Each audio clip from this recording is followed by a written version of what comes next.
All right, anyways, y'all came on here to talk about Kyle Shanahan running the NFC West. And I do want to start by saying the Los Angeles Rams,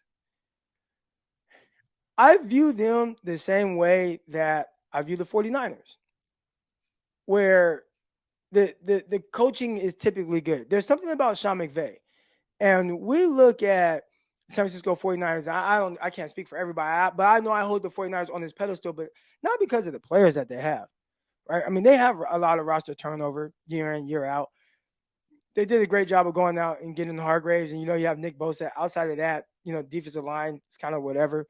You got terrific linebackers, but the back end, it's like Hufanga kind of spiraled a little bit down the stretch, and we like Tashawn Gibson, and then you got some young guys. But when I look at the 49ers roster, I see holes like in the other team. Maybe not as many as the Rams, but I do know that I lean and bank on the 49ers coaching staff. And anybody that's heard me talk about the 49ers and not be worried about any situation, it's not because I think that these players are just so great, which they do have, obviously, a lot of talented players. But it's really more so about how I feel about the coaching staff. I think they're terrific. I think they continue to put the 49ers in winnable situations. A lot of it probably is definitely Kyle Shanahan and the way that he coaches, and we'll talk about his style as it pertains to developing young quarterbacks. But overall, extremely well-coached team and always going to be in the mix. And I kind of view Sean McVay that same way. Now, some things that are really difficult is when you're dealing with a lot of injuries, which we've seen that with the 49ers, right? In 2020, coming off of a Super Bowl season where you go, what did the 49ers win? 4 games, 5 games, whatever it was, 6 games. You could say, well, that's not the 49ers, but they dealt with a lot of injuries and had a lot of issues. And then 2021, we're right back in the NFC Championship. 2022, right back in the NFC Championship game, right? Well, Sean McVay dealt with a lot of injuries last season. You lost your quarterback. You lost your receiver, Cooper Kupp. You lost Aaron Donald. And I know they've kind of purged that defense a little bit. This past offseason, they're going to be relying on a lot of young players. But I kind of give them the benefit of the doubt a little bit until they prove that if healthy, they lose as well, because everything that we've seen from the Los Angeles Rams up until this point is not a team that is incompetent. Now, they definitely struggle to beat the 49ers. Kyle Shanahan has Sean McVay's number outside the NFC Championship game.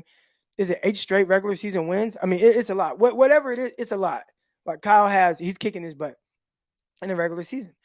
But outside of the 49ers, Sean McVay he's done extremely well. He has one season in his 6 or 7 years coaching, one season where he's below 500, and that was last year with all the injuries. So when I see a team like that he's been to multiple Super Bowls, he won a Super Bowl, and you got this quarterback. We'll see what he does, but you got some weapons on offense. I like Van Jefferson. I like Tyler Higbee, their tight end. We'll see what they do at the running back position, but I think that's the easiest spot to kind of make shift. Why does everybody just count them out? And I kind of say that because I look at the 49ers schedule and I see right away, 49ers, week 2, you play in LA, even though it's kind of still Levi South, but you play against the Rams. And it's just like win, W. I'm just like, I just have a little bit more respect. When the 49ers beat the Rams, it's not that I don't say I expect it. I just think, hey, it can go either way. It's going to be a game. And the 49ers have had the upper hand in a lot of those matchups. But it's not a team that I just look at and just say, you don't have to worry about the Rams at all. I think as long as they have Matthew Stafford, as long as they have Cooper Kupp, as long as they have Aaron Donald, regardless of what's going on around them, I think that's going to be a team that is going to be very competitive. Now, you lose those guys, they're not healthy, then, 49ers kick their ass. And I don't think that there's going to be any questions about that.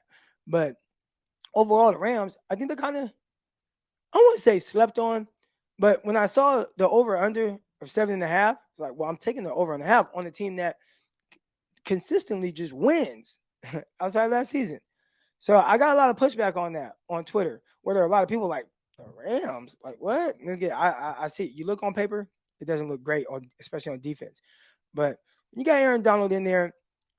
I think Aaron Donald is going to do a terrific job of kind of bringing around some of those young players that I have never heard of. I think when on Locked On 49ers last night, listen to that 5 days a week, come at you. All right. YouTube and Spotify, Apple, wherever you listen to your podcast. But Peacock was reading off some of their defensive players' names, like at the linebacker position, at the safety positions, at the D line. I'm like, who the hell are these guys? Who are they?